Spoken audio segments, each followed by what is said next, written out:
নির্ভর করবে।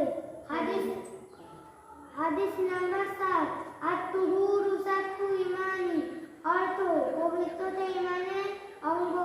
হাদিস নাম্বার 8, মান ইনতাহাবা নুহবাতান ফালাইসা মিন্না, অর্থ যে ব্যক্তি জবরদস্তিভাবে কোনো জিনিস ছিনিয়ে নেয় সে আমাদের মুসলমানদের অন্তর্ভুক্ত নয়। হাদিস নাম্বার 9, আল-জান্নাতু তাহতা আকদামিল উম্মাহাত, অর্থ মায়ের পদতলে জান্নাত। হাদিস নাম্বার 10, ইজতানিবুল গরব, অর্থ রাগ থেকে দূরে থাকবে। আসসালামু আলাইকুম ওয়া রাহমাতুল্লাহি ওয়া বারাকাতুহু।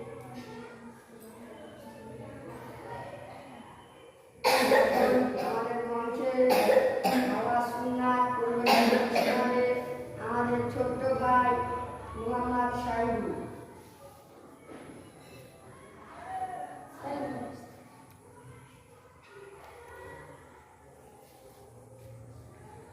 আসসালামু আলাইকুম ওয়া রাহমাতুল্লাহি ওয়া বারাকাতুহু।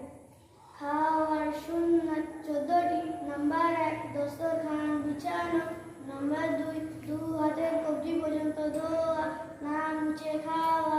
নাম্বার 3, খাওয়ার আগে দোয়া পড়া।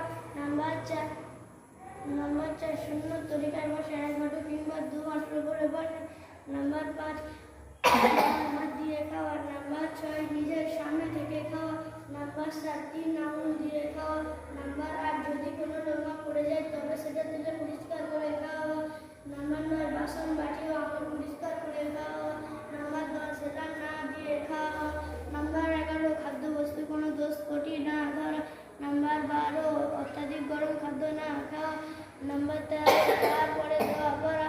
নাম্বার 14, তারপরে হাত ধোয়া এবং কুল্লি করা। আসসালামু আলাইকুম ওয়া রাহমাতুল্লাহি ওয়া বারাকাতুহু। এখন প্রস্রাব পায়খানার প্রবেশের এবং বার হওয়ার পূর্বে এবং প্রস্রাব পায়খানার সুন্নাত পরিবেশন করবার জন্য ডেকে নেব আমাদের ভাই মুহাম্মদ সুহেল শেখ।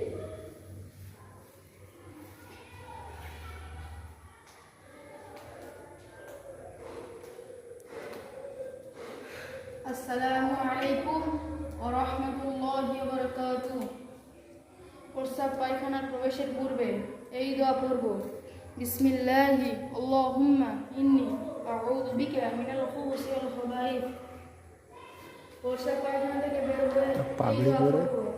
গুফরানাকা